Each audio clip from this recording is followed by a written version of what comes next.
Hello, San Francisco, and welcome once again to the Angelic Troublemakers. I'm your host, Alan Jones, and on today's program,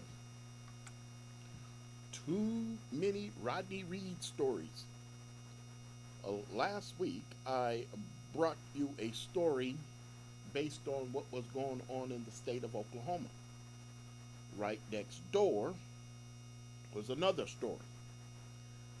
Last week, I reported that there was a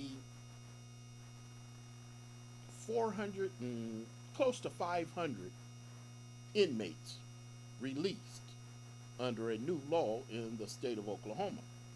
But right next door,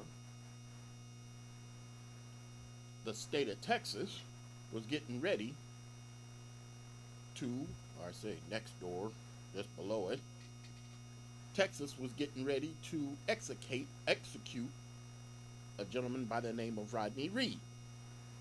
Rodney Reed, as I have read the evidence, is an innocent man. He has until November. The state of Texas, under its governor, uh, Abbott, what's his name, has until the 20th to make a decision on whether to heed the call to stop the execution. Now, when you look at the fact that 3 million people have come and signed a petition, I was one of them, to halt this execution based on newly discovered evidence that this man did not commit the crime. And I ask, why is it that we have these situations where, for quite some time, evidence has piled up to a person's innocence, towards a person's innocence, but we have to wait way up until the last minute in some dramatic saved in the 11th hour or the last minute before this person can be either granted uh, a stay of execution or whatever before, or be denied. I think that it's cruel and unusual punishment to leave somebody dangling that long. Sure, they spent 20 years proving their innocence in this case, Rodney Reed. Something's not right, people. We need to change the law. And that's why I have California clemency. CaliforniaClemency.org. Last week I said it was .com. California Clemency, which I created, would give power to the people to pardon people. Clemency is the most powerful tool in our criminal justice system. 21st century justice demands a change in who should control this power. The reason why I believe that time has come for us to change who should control the power of clemency is because there's too many Rodney Reed stories. I will say that Wednesday night of this week, we had another situation where an innocent man was denied by the Supreme Court the opportunity to have DNA testing. That's the situation with Rodney Reed. Rodney Reed's attorneys are asking the state of Texas to test the murder weapon. In Rodney Reed's case, it was a belt. Now, the excuse that the state of Texas is giving is it's too degraded to perform DNA testing. Well, did you test that to find that out? No, they just used it as an excuse. Now, there may be some hope, but based on another prisoner who was just executed a couple of days ago, it's not likely that the Supreme Court will step in and stop the execution of Rodney Reed. Therefore, it's further evidence we need a new clemency protocol in the country, but I'll settle for it just in the state of California, just to show how it works. Now, of course, I can't get my computer to act right here, but all of next year, I'm going to be promoting my clemency system. If you notice down here, it says California clemency. Today, an ideal, tomorrow, a law. As I have said, the only thing that I love more than justice is the freedom to fight for it. And I think that it is high time that a fight for justice be waged by trying to take away the control that many states have over the clemency process. The governor of most states and high judges, or the state Supreme Court, or a panel of judges, or parole and pardon boards in other states control who gets clemency or a pardon or a commutation, or in some cases even a total exoneration from their accused or convicted act. The great Frederick Douglass said, "Power concedes nothing without a demand. It never did, and it never will." That's how we founded this country. We demanded something, and we got it. And so, in the area of criminal justice, I think that it is high time we look at the too many Rodney Reeds who, up until the last minute, are sweating over whether they're going to be able to prove their innocence. Now, for one gentleman, his name, if you'll pardon me while I look up Georgia inmate. Let me see here. Hold on. My goodness. Alan, get your act together. I forgot the man's name. Ray Cromartie. Look him up. Ray Cromartie was executed.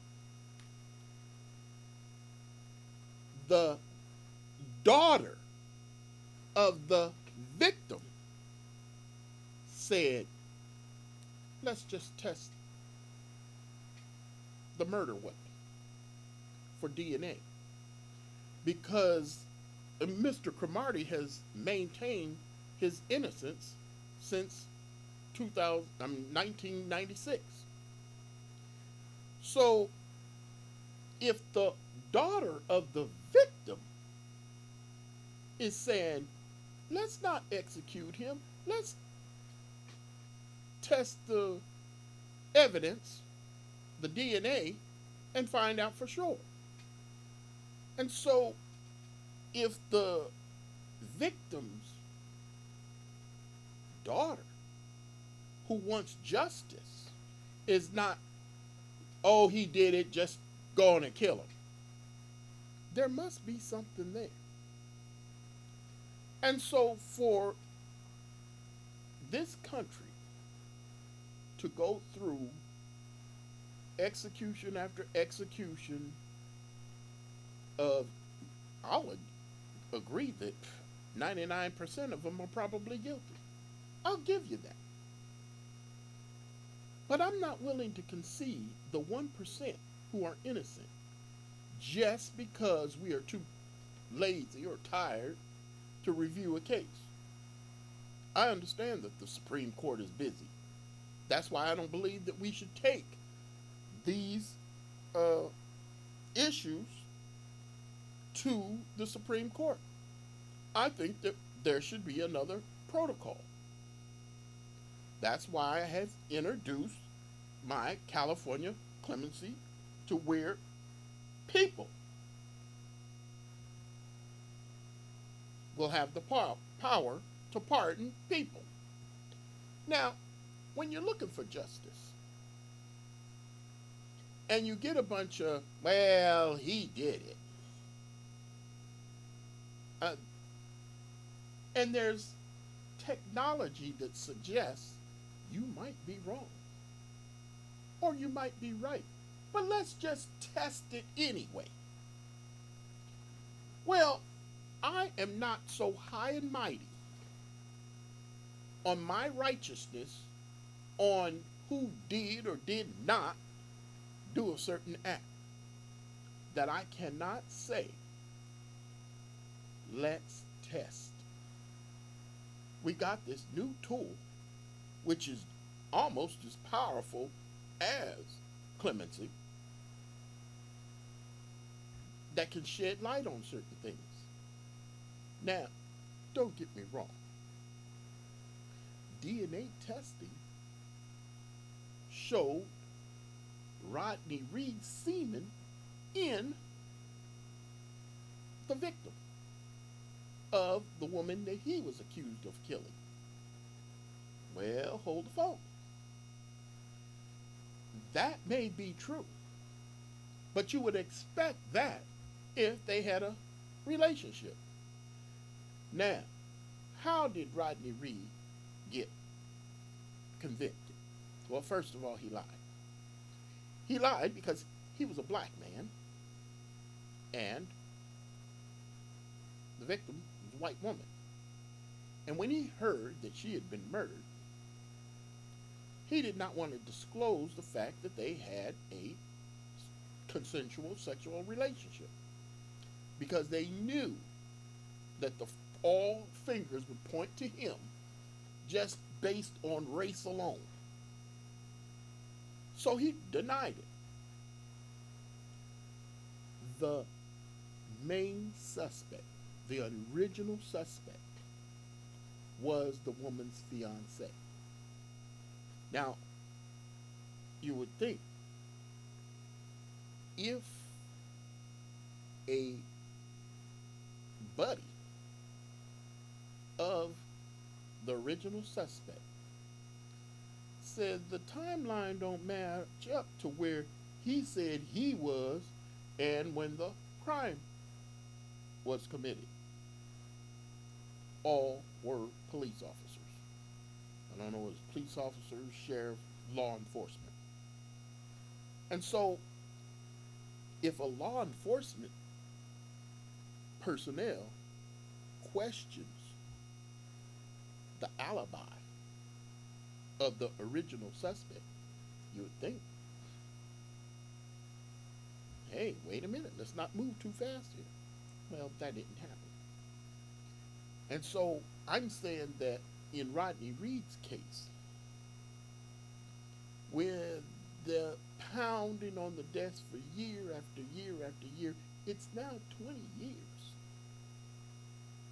of denied appeals, claiming he's innocent and going through all the expense, and the Innocence Project helping out here. These people, they have enough business on their hand. They don't need to take on a case that they don't feel confident something's not right here. Because there's a lot of people who are claiming they're innocent. So when they have a case, you can rest assured there's good evidence, supporting evidence that this person did not commit the crime.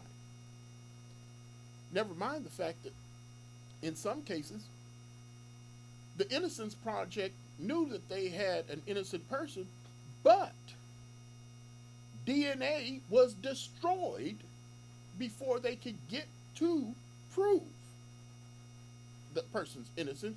So there was no DNA to prove their case, so they had to table or do away with almost 30% of the cases that they thought they had a legitimate shot at proving the innocence of an individual. But when you have DNA and you're still refusing to test it, what's up with that? I honestly believe most of the people in the state of California deserve to be behind bars. So why am I trying to promote a new clemency protocol to push the issue that something's not right? We need a better system. Well, there was a Kevin Cooper, I think his name, was an inmate in a California prison. He escaped. And he happened to hide in an area where he was found out. Well, come to find out, there was a brutal murder right in that area. And so he was tried and convicted of murdering this family based on the fact that he coincidentally happened to be in the area. Well, thank God for slowness when it comes to California's death penalty. Because though most of California supports the death penalty, though that's dropping, it's been caught up in the courts. And not only has it been caught up in the courts, when it was approved, our new governor, Gavin Newsom, said, I'm putting a hold on all executions. Now, he put a hold on all executions. What does that mean? When he is no longer governor, will the next governor reinstate the death penalty? So there's a reprieve for now. But the fact of the matter is, in the matter of Kevin Cooper, there was a little boy who had testified that the person who committed the crime was white. Kevin Cooper is black. And so they rolled over that tiny little bitty piece of evidence to convict this black man who escaped from prison. Now, some people might go along with the Oh, well, he shouldn't escape. Well, all right, if you want to be that silly, go right ahead. But the fact of the matter is it's still a matter of justice. Do you want a man who escaped from prison convicted of a crime just to close a case, or do you want the real perpetrators convicted? So we need to get a new protocol on how to stop the political powers from executing people because they're either too lazy for political purposes or because most people support executions. I am saying that there can be a way to reasonably, safely put the power of clemency, the power to pardon, in the hands of average citizens. Now, of course, in my clemency system, I have it all laid out. Uh, though it started with a story that I read or viewed on 60 Minutes. Notice it says here the plan. It basically says on my californiaclemency.org what the current law is in the background, and then the proposed constitutional amendment. And when you click on, and I understand that my website will change, so you may not see the same layout, the basic function. I have laid out what I think is a pretty good program. Down here, it says special note. California Clemency Boards is not a get out of jail free card for those bent on committing crime. This new clemency process has many safeguards to prevent abuse, outlined in a more complete document called How It Works. And I want people to know I'm not silly enough to start something or create something that could be abused. But when I say it only needs to be 5 people to sit on this board, it's not a statewide board. I can do it at a savings to the state to have 5 compensated individuals on a clemency board in each of the 58 counties of California. So let's say San Francisco County had a case where a Rodney Reed was claiming he is innocent. This Rodney Reed would not have to go through 20 years of appeal after appeal after appeal after appeal, which is the current protocol even in the state of California. This inmate, this Rodney Reed, would have to just petition the new California clemency boards in the county that put him away, saying it was San Francisco County. Now, let me pause. There would be a head office in Sacramento. that would give out instructions on all 58 states.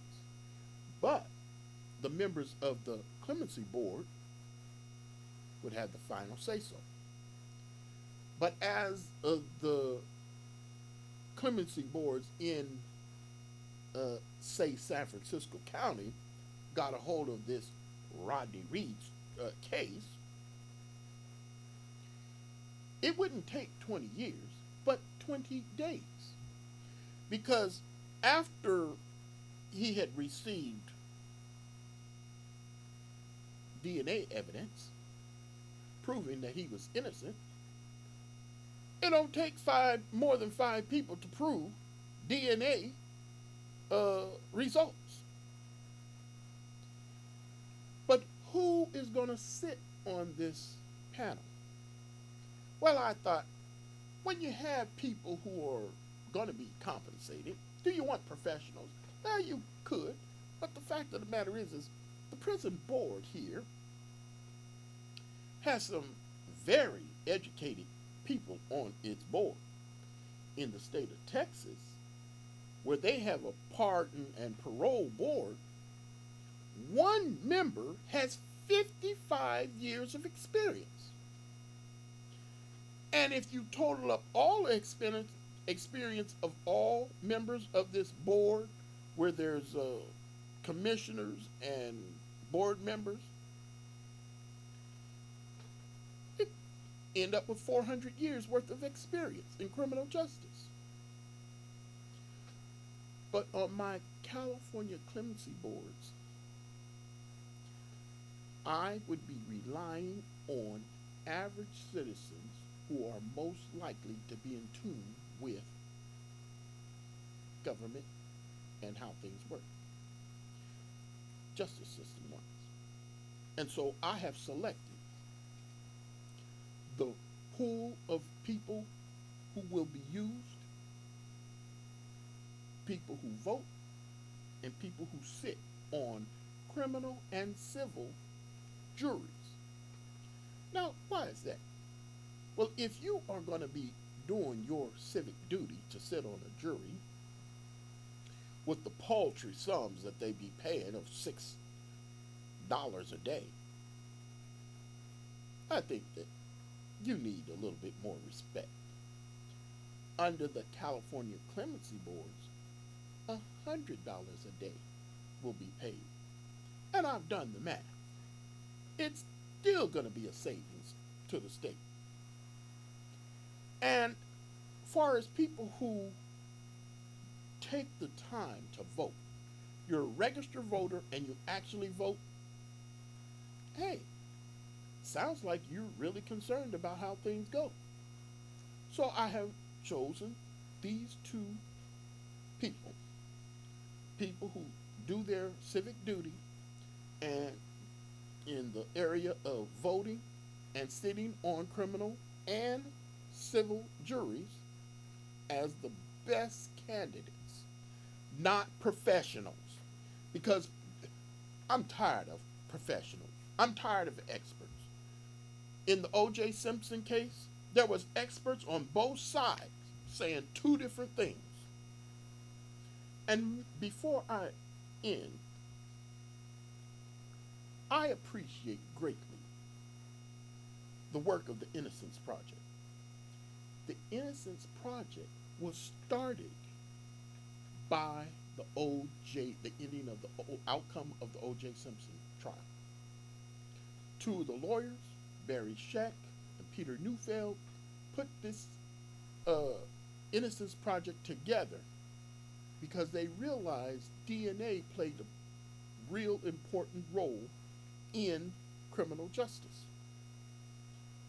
But after all these years, I have to say, why are you just celebrating when you release somebody from prison through your work after 20 years? I'm saying it's time for a better system for which people like the Innocence Project, organizations like the Innocence Project, should work. Until next time.